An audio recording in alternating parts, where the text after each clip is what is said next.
রাজ্যের সুখ শান্তির জন্য, সংসারের শান্তির জন্য অন্ধকার আর কষ্টের সামনাসামনি সকলকেই হতে হয়। রঘুকুলের সম্মান বাঁচানোর জন্য সেই কষ্টকে বরণ করে নিয়েছে আমার বৌমা।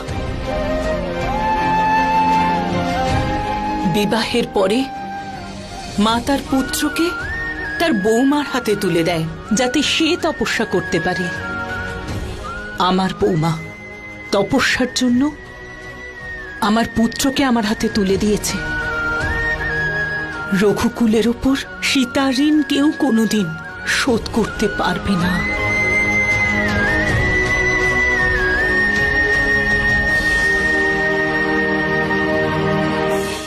নিজেকে সামলাও রাম।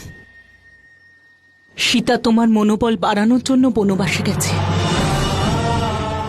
আর যে পরীক্ষা দিতে সে গেছে তার শক্তি হলে তুমি। যদি তুমি এত দুর্বল হয়ে ভেঙে পড়ো, তাহলে সে কি করে প্রমাণ করবে যে সে শুদ্ধ, পবিত্র?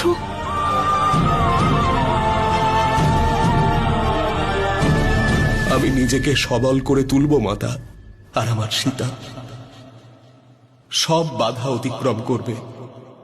রাম সিয়া